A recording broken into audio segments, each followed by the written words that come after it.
There are a lot of great emotions that we get to have in life. And one of those is the feeling of, I could do this. And in the world of IT, I still remember back in the 80s when I first got involved with IT and I was working on PCs, and then near the late 80s started to do networking.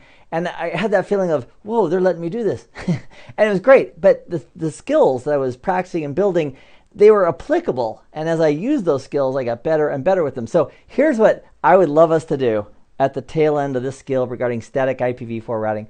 Let's play a game where we're going to apply the skills that we've learned, or at least a few of them, to a production environment. And it'll go something like this. Let's imagine we have a friend, Bob, who called us and said, hey, we're just putting our network together and we got like an hour left. Can you help us? We say, sure. What do you need? Because we need some basic static routes in our production network so we have basic connectivity between Arizona, Nevada, and Florida. And we'd say, you know what? We're in. So we spend a few minutes with him, and here's the topology that he shows us. So he explains he has a headquarters site here in Arizona. They've got a small office in Nevada and another one in Florida. So as we chat with Bob and ask him for a little more detail, here's what he also explains. He explains that these routers, this is router 1, here's router 2, and router 3 in Arizona, Nevada, and Florida respectively, that they're all connected together at fairly high speed over Metro Ethernet. So think of this network here that's connecting them all together as one layer 2 VLAN, and that they're using this IP address space on top of it. So this network, when we see Metro Ethernet here, think of it as a 10.16.7 network with a 28-bit mask, and then R1 is at .5, R2 is at .6, and R3 is at .7. So when we think about maybe the most simplest way to implement these static routes, what we could do is, let's start with R2. So here on R2, we could just do a default route. That would work. A default route that says, hey, dear Mr. R2, how you doing? Good, thanks. Or however they sound. Dear Mr. R2, if you don't have a more specific route in your routing table for IPv4 routes, go ahead and use who as the next hop. So in this topology here, with Arizona being the headquarters site, which next hop should Nevada use if it wants to forward packets off of the local 172.16.8 network address space here? Probably the correct answer is going to be .5. That's R1. Because even if R2 needs to forward packets down here to Florida, R1 will know how to get there, and it can do a redirect or forward the packets on his behalf. So if we're going to do a default route on R2, it should point to R1 as the next hop. So the syntax on R2 for that default route would be IP, route, and then the Obi-Wan Kenobi 4 zeros followed by 4 more zeros in dotted decimal format, syntax, space, and then the next hop address, which is going to be 10.16.7.5.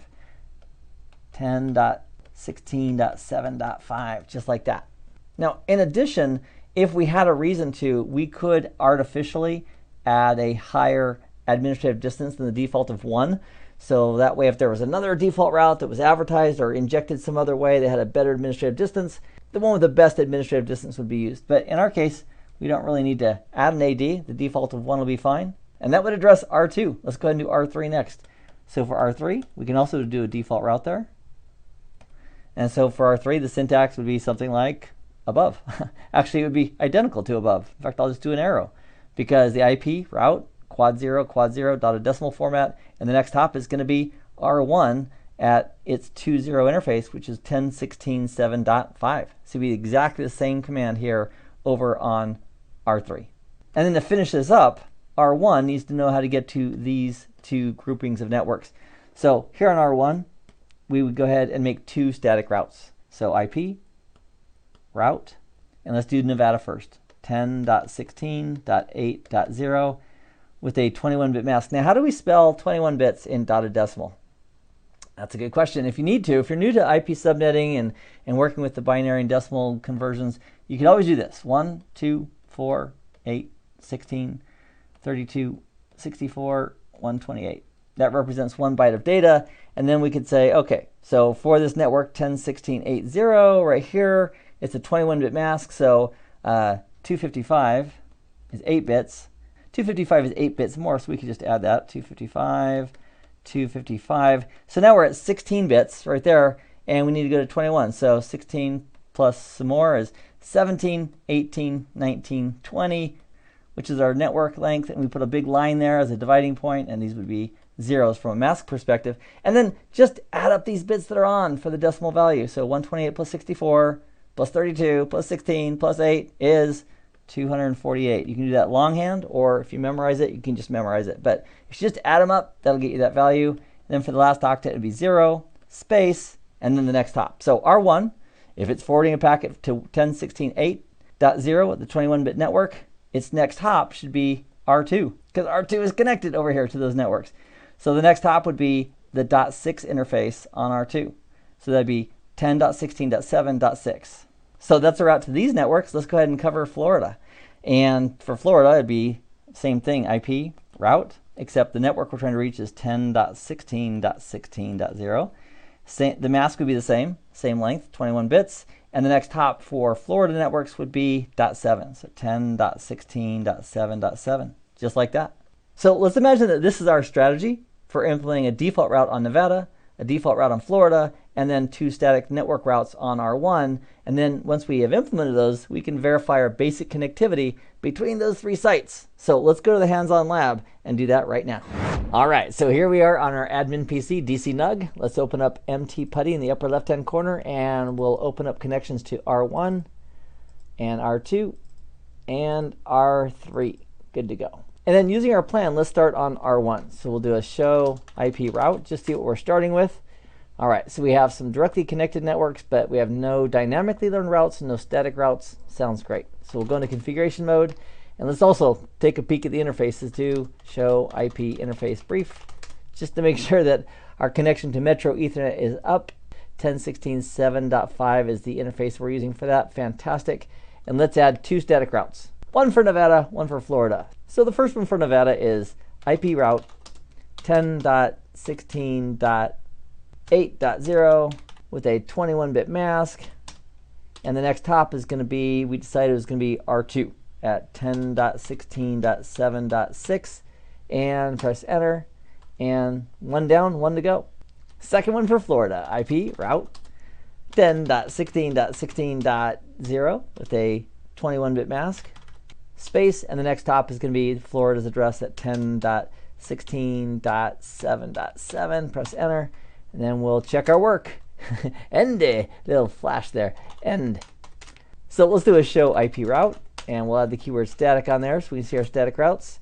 Fantabulous. There's our 2 networks. They're both 21 bits in length, and they're using R2 and R3 as the next hops based on those IP addresses. That looks great. You know, it's also a good idea.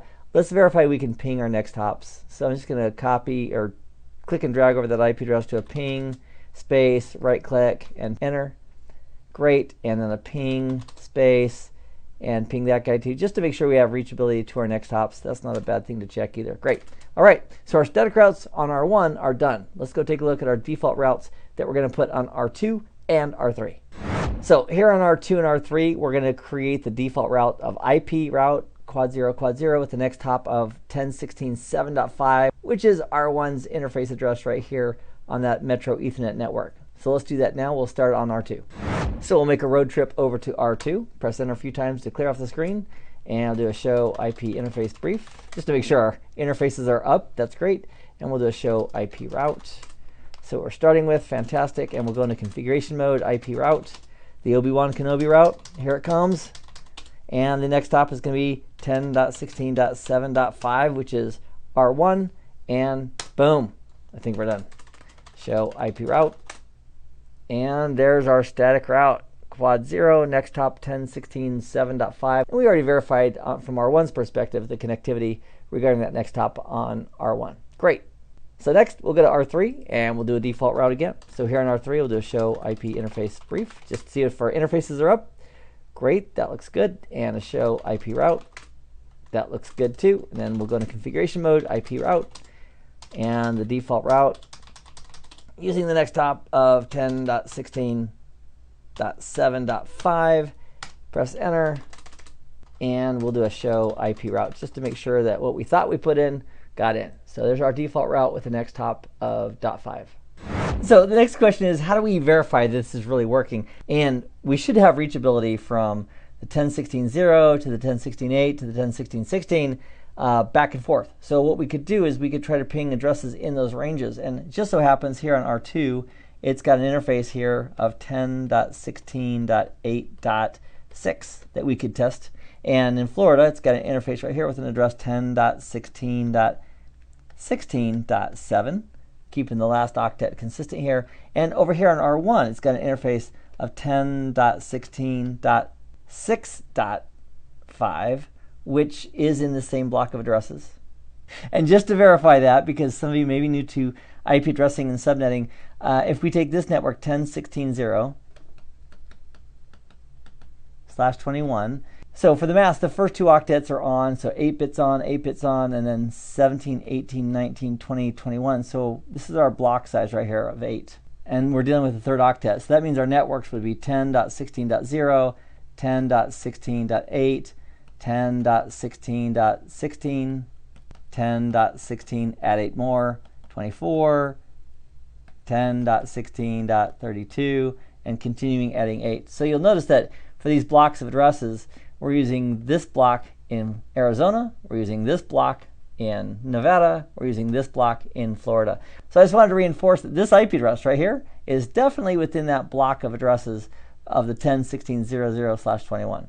So we should be able to ping from any of these three addresses. And I'm going to jot those down so when I'm doing the ping, I can remember the IP addresses to use. All right, so let's go to R1 and let's test. So back at the CLI on R1, we'll do a show IP route. That shouldn't have changed since the last time we looked at it. Great, great, great. So let's do a ping out to R2. And one way of helping avoid a few typos is if we go to R2, we do a show IP route, we can just grab its address right here just by clicking and dragging over it. So here's 10.16.8.6. That's the address we're about to ping. So that's in my clipboard. And we'll go back to R1. We'll type in ping, space, right click, and then press enter, and boom. We also want to source that from our local 10.16.6.5 address. So I'll put that in as well. And that's going to verify connectivity both ways between the networks in Nevada and also the networks in Arizona.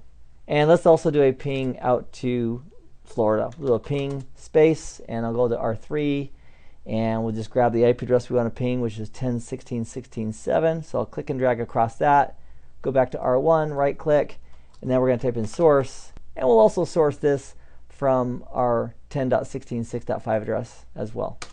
And that verifies connectivity in both directions as well, between Florida and those networks and the Arizona networks. So here's our game plan that we can enjoy together. In the skill that we've just gone through about IPv4 static routes, we started small and built and built and practiced, and then we have a chance with the case study to apply it. As we go through these together, I'd like you to keep track of your points. What do you mean, Keith, points? I'd like you to give yourself 10 points if you've done the hands-on practice, whether it's in virtual labs or packet tracer or live gear, whatever it is. If you've done the exercise that we've done together in this case study, I'd like you to give yourself 10 points and keep track of it. And my goal would be for you to see how quickly you can get to 100 points.